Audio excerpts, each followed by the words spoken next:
Hot take. Remember the Titans is one of the worst sports movies ever made. Real life story is awesome. The acting is bad, the action is bad, and it's a little corny, honestly. But anyway, my name is Dr. Edwin Porras. I am the physical therapist and former pro baseball PT, owner of Pro Athlete Physical Therapy here in the Denver area. Now, in case you missed the newsletter or you're younger than 18 and you don't even know what a newsletter is, I want to talk you through the Pro Athlete Pitch Clock that has been going out the last few weeks, where we talk quick and tactical performance tips for athletes, okay? So it's story time. So when I was down in Florida, still working for the Twins, it was my first week there. My coworkers warned me, hey, dude, Florida weather's bad. It's no joke. Bring extra clothes. You might get wet, whatever. So the next day, a storm rolled in. And when the storm rolled in, I was hustling over to a pitcher's bullpen and I got caught in the rain. That's basically what happened. I had no extra clothes and I was soaked. I was absolutely soaked. My shoes were wet. My socks were wet. I had no ability to go home. I had no ability to change, and I was just wet the rest of the day and pretty miserable. So anyway, the point in me telling you that is I don't want you to get caught in the rain either as an athlete, right? So plan your training. Understand this. Your body has one gas tank, and you're going to hear me say that a lot. I'm going to say that over and over and over.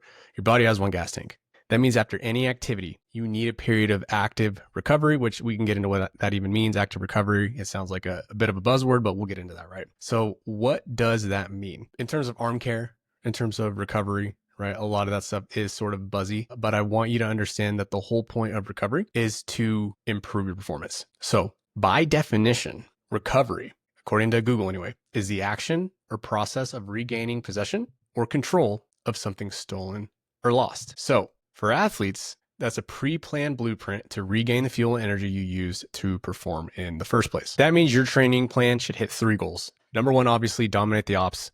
Number 2, pace your training. And number 3, recover and refuel. A lot of pro baseball players like to structure their week the way that I put down in the show notes in the description. If you read it, you'll see that it goes, the energy needs and the effort throughout the day, basically, it goes from high to low to medium, and they just alternate that over and over and over and over and over and over. And I will say it again and over again. They go from high, medium, and low energy demands. They don't redline every single day. When you look at this chart that's going to be in the show notes, like I said, you're going to see that the green is low energy, yellow is medium energy, red is high energy.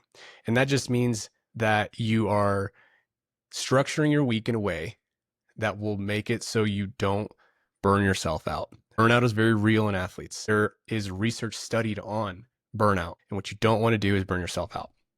Okay, so make sure you screenshot that, save it on your phone, and use it as a general structure. You're not going to be perfect, but it's better than doing something high intent every single day. Don't get caught in the rain like I did, right?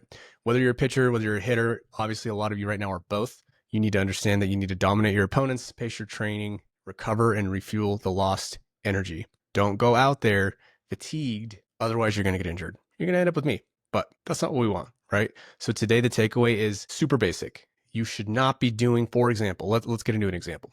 You should not be having a high intent hitting lesson on Monday, a bullpen, a high intent live VP, something like that on Tuesday, heavy lift on Tuesday and Wednesday, and then games Thursday, Friday, Saturday, right? In an ideal world, you cram as much of that in as you possibly can into one day. So try to hit your live VP as a hitter on a Monday, your bullpen in on a Monday, your heavy lift in on a Monday, and the next day you take it a little lighter. You don't have a lesson. You could still hit 50, 60 swings, maybe some front toss, something like that. Just play catch 90 feet the next day, and then just a light aerobic or body weight exercise workout on Tuesday. Wednesday, you can go another relatively high intent day again. Maybe that day you go 90 to 120 feet where you're throwing a little off the machine and you have another heavy lift.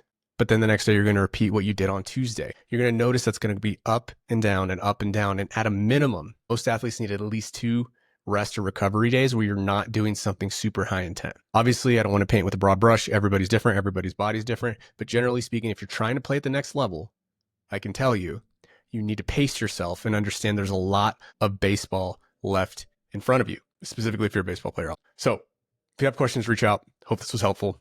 Let me know in the comments. We'll see you soon.